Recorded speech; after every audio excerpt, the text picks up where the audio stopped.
Transform all your company's milestones, big or small, into impact with Impact Hero. Whether it's a sale, a new hire, a demo booked, or anything else, with Impact Hero, you automatically generate a gift that matters, like a tree planted, a kilo of plastic recovered, or a piece of coral reef restored. Join the hundreds of companies that are already boosting sales and retention while making an impact. Go to impacthero.com/podcast now to get 10% off. Again, that's impacthero.com/podcast to get 10% off.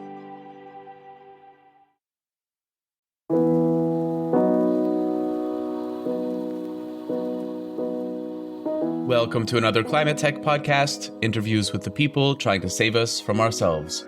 Viktoria Oseyko is CMO of Carbominer, a startup that uses direct air capture to pull CO2 out of the atmosphere and use it for productive purposes like growing our fruits and vegetables in greenhouses. We talked about how this technology works, how to attract public money, and what the future of Ukrainian climate tech looks like. I reached Viktoria in Warsaw. I'm Ryan Grant Little. Thanks for being here. Viktoria, welcome to the podcast. It's great to have you here. Ryan, thanks for having me. You are the Chief Marketing Officer of Carbominer, which has a direct air capture technology for CO2. And direct air capture, or DAC for short, if I remember correctly, is one of those technologies where I think a lot of people are kind of culturally aware that this is a thing, but that awareness outpaces kind of the understanding of how it works. I wonder if you could give us a primer without getting too technical on what direct air capture is. Yeah, sure. So basically, direct air capture is a technology to capture carbon dioxide from the open air. So it belongs to the wider scope of CCUS, so carbon capture and utilization technologies. But it sort of is a new and like a novel field where scientists and engineers are trying to extract CO2 from the ambient air. The challenge here is that CO2 in the atmosphere is at very low concentration. So it's like less than 1%. So in order to actually capture it, you need to like put a lot of energy to it. You need to pump the air through the fans and like make a lot of effort to make sure the technology is as efficient as possible to do it at a low cost, or at least at a medium cost, at an affordable cost. So direct air capture is about capturing carbon dioxide, and this is a technology from this, an environmental climate tech scope that we are, the main goal, like the ultimate goal of the direct air capture is to make sure that we remove carbon dioxide from the atmosphere in the long run and prolong our existence on this planet, let's put it that way. I'm thinking of this movie from the 1980s with John Candy called Spaceballs, where they're like holding up a giant vacuum in the atmosphere. And so, I mean, basically, if I think about this 1% saturation of CO2, that's not a lot. You need to then probably find a way to capture this in a way that's not using more kind of electricity or, some form of energy than it's worth.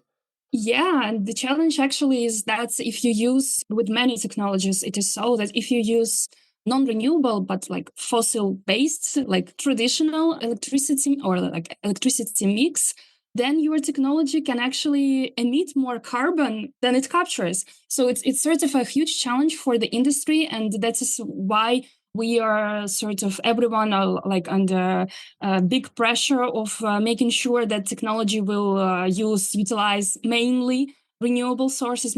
Like it's okay sort of for the for the pilots, for the proof of concept to utilize traditional energy, but for the long run, renewable is the only way to go. And you talked about fans, and what does this thing look like? What is it, a containerized unit, or can you just kind of walk through what the physical footprint of this is? Yeah, sure. So basically, you just said it. It's a container-sized unit. For many technologies, it is so. Of course, like different technologies, different startups approach it in a different way. But mainly, the idea is to make container-sized, like modular, this unit that has a fan and that has some magic inside going on, filtering the CO2 out from the air. And for you probably have heard of the biggest DC players out there. They are building huge plants. So their plants are consisting of many such container-sized model. So many containers put on top of each other, and that is their like plants. So that is the great way of how they can make it easy to scale, easy to transport, easy to unload and start the plant. And who is it for? Who are you getting the most interest from? So is this something where I decide that I want my business to be carbon neutral, and so I buy a bunch of these and put them in my parking lot, or who's it for? Well, no, like it's not for like B2C, it's mainly for B2B. So we are selling, for instance, Carbominer, we sell CO2 to indoor farmers. They need carbon dioxide that we capture from the air to boost the plant growth of their farms. And this is an already viable product. So they already buy CO2 and inject it in their farms. So for us, it's like not for them, it's not something new. The novelty comes only with the understanding that this is a sustainable CO2 instead of commodity grade one, right? But the application amount, the number of applications, potential applications of direct air capture is enormous. The whole carbon tech opportunity is just crazy. So it's valued over 1 billion just only in US, according to researchers. And it includes all of the applications that CO2 is potentially can be used for. For instance, fuels, sustainable synthetic fuels, for instance, some fertilizers. It also can be used in fire extinguishers. It can be used in medical applications. So anyone who needs carbon dioxide can come to a direct air capture company. The other very important market to like state and give you here as an information, piece of information, is the carbon removal market. And the clients there are the corporate buyers. So some big corporations that are looking to reduce their current footprint, or for instance, mainly the thing is about their historical emissions. So for instance, Amazon, they have a lot of research done about what the historical carbon footprints they did over the course of their existence as a company. And they are taking responsibility over it. And in order to help them sort of deal with it, this is where decarbonization companies come into place, and CDR startups, and those can be many other technologies, but DC plus storage comes also in this category.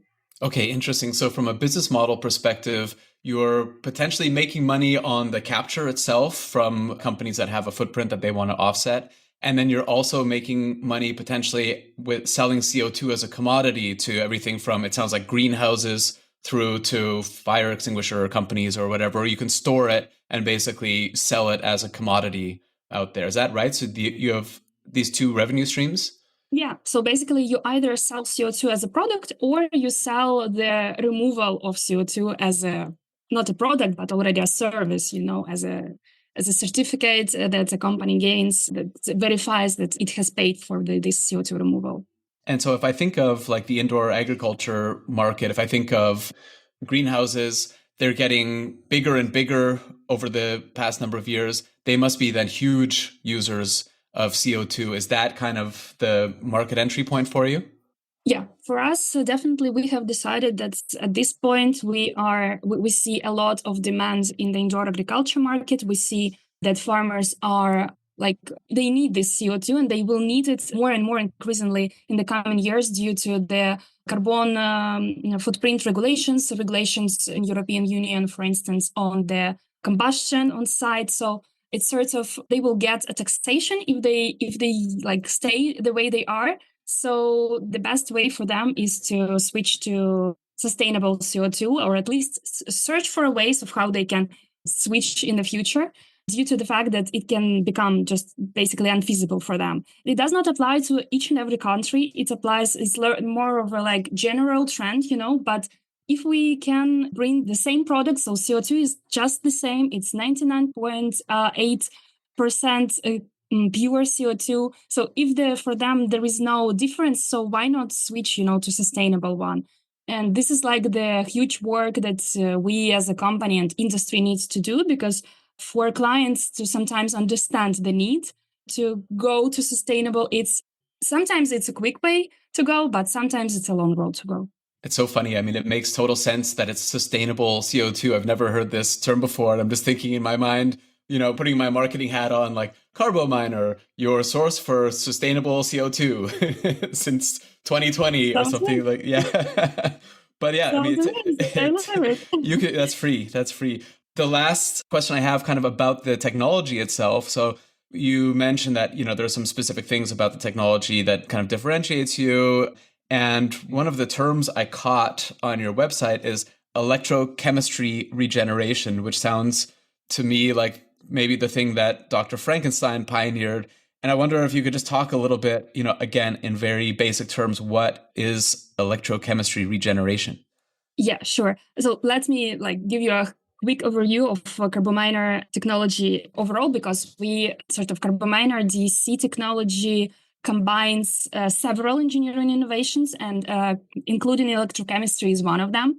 For instance, on the capturing stage, we combine dry and wet capture methods, and this is how we enable better efficiency compared to most known DEC technology on the capturing stage. But the issue with the direct air capture is that the biggest energy need is on the regeneration stage. So on the later stage, at first you capture CO2 and then you need to sort of regenerate it, and you need to make a pure output. So you capture it to some filter and then you need to detach it from the filter, if we speak in easy terms. And on the regeneration stage, it is where we use indeed the electrochemistry regeneration. This is one of the most promising and cheapest ways in the industry to release CO2. And in our case, it also allows us to consume intermittent renewable energy in hours of overproduction when the prices are significantly low. So it sort of gives us the way, to make sure that so these engineering innovations, they are designs to make sure that we make the cheapest solution possible, make it the most affordable way to capture CO2. And important note, we are not the only one to use electrochemistry, but if you look at the competitors and use take a sneak peek on what's their promises on prices, and do investors believe them, those that have electrochemistry have in my opinion, the biggest perspective. Got it. You've been noticed by the EU, by a number of accelerators out there, and you most recently received a 1.5 million euro grant from the European Innovation Council. Congratulations. Thank you. That's huge. I know it's a very competitive funding program.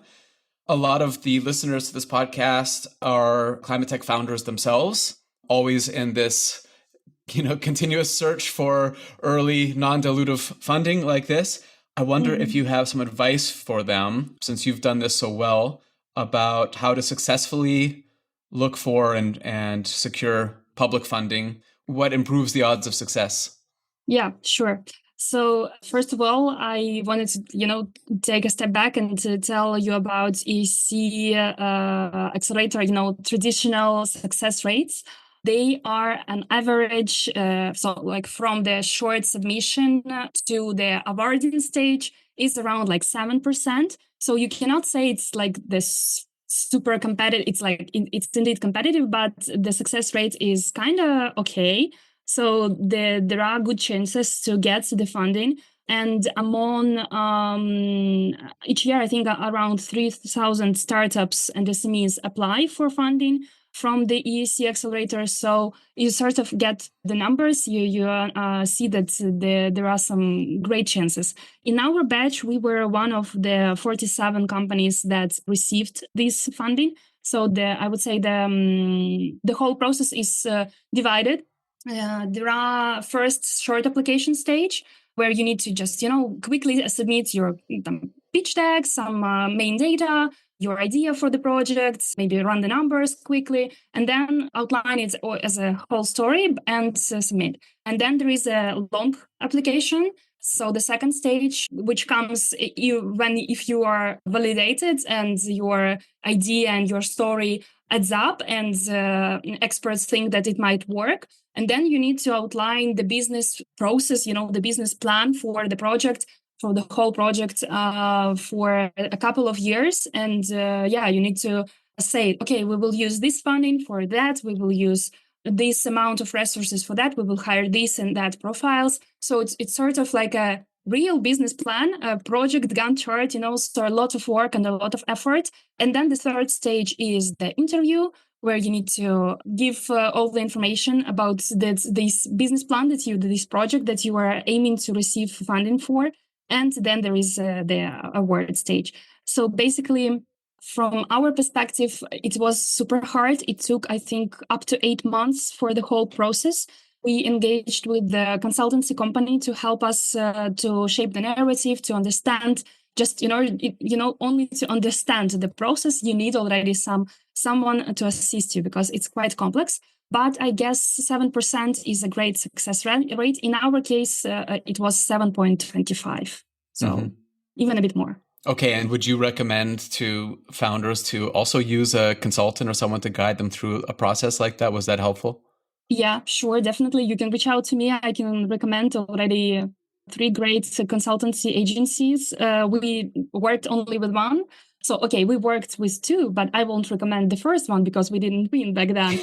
But the 3 that I wanted to recommend, I recommended to each and every founder that comes to me. Those are the ones that have proven. So I know the companies that they have led to the final stage, to the award stage. Yeah, I definitely recommend because it's a non-dilutive funding. It's a great way to go. It helps you shape the narrative even for yourself and understand. Like it forces you to think of the next steps, to think of what's next and how you are going to achieve those next steps and those KPIs and goals and so on and so forth. And it also this huge work. It proves to VCs, to investors, that actually you are capable of that mind work. You are capable to think for 1, 2, 3 years in the future. And you already trusted. So someone trusted you. This big entity as EAC Fund, as EAC Accelerator, has trusted you. They have validated you. They have made a due diligence of you. So maybe you are not that bad after all. We should take a look at you. Yeah, as an angel investor, I love when a startup has non-dilutive funding early on as well. You're from Kyiv. You moved the company to Poland after the full-scale invasion. I was in Kyiv last week, which was the second time I've been there in the past few months. And I'm always very impressed with the quality of the startups there and also in the diaspora, which is growing, of course, and especially given the circumstances. I'm curious to hear from you. What do you think, what is your vision for the climate tech and maybe food tech ecosystem in Ukraine after the victory? So first of all, thank you very much for pointing that out. We are a Ukrainian company. We love being a Ukrainian company. We will forever be a Ukrainian company. And also thank you for coming to Kyiv. That you're not afraid and you are proving to the world that it's bad, that what's going on. It's awful, but businesses still work there. People still live there. People go for their morning coffee. Life goes on, at least in Kyiv and western parts of the Ukraine. The hard part for me is leaving. I could stay there forever. It's a fantastic city, and of course there are some. Yeah.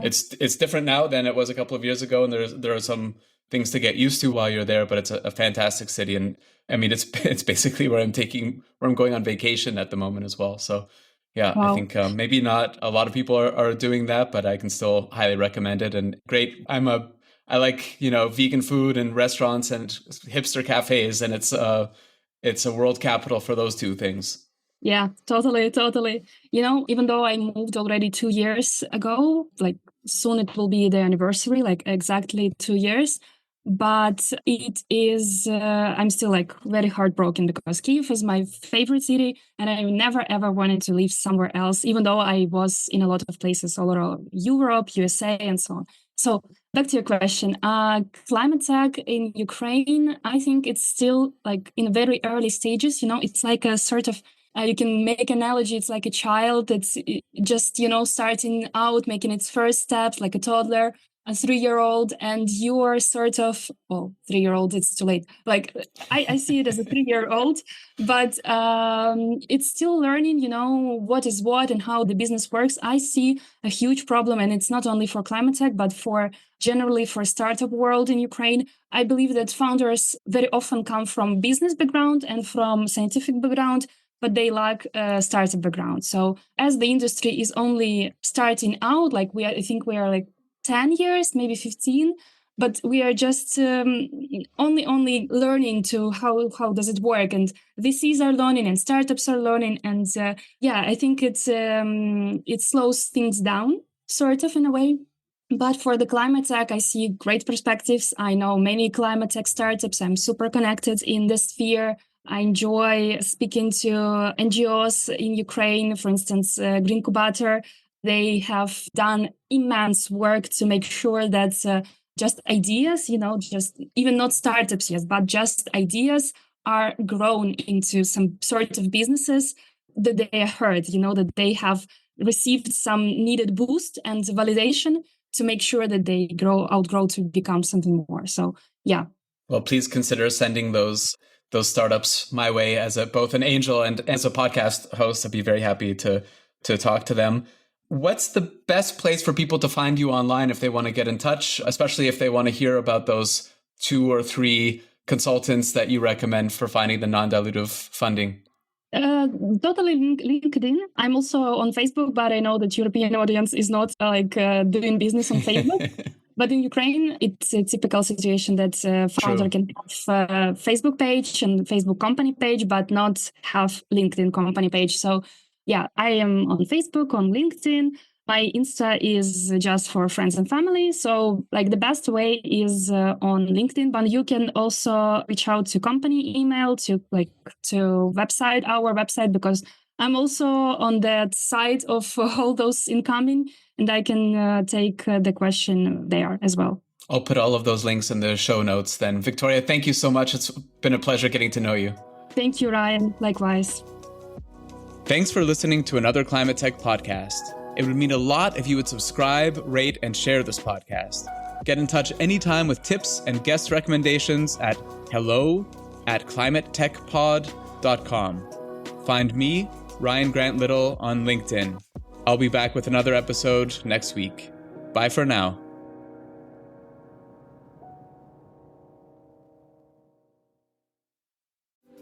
This episode is supported by Grizzle, B2B content to create and capture demand.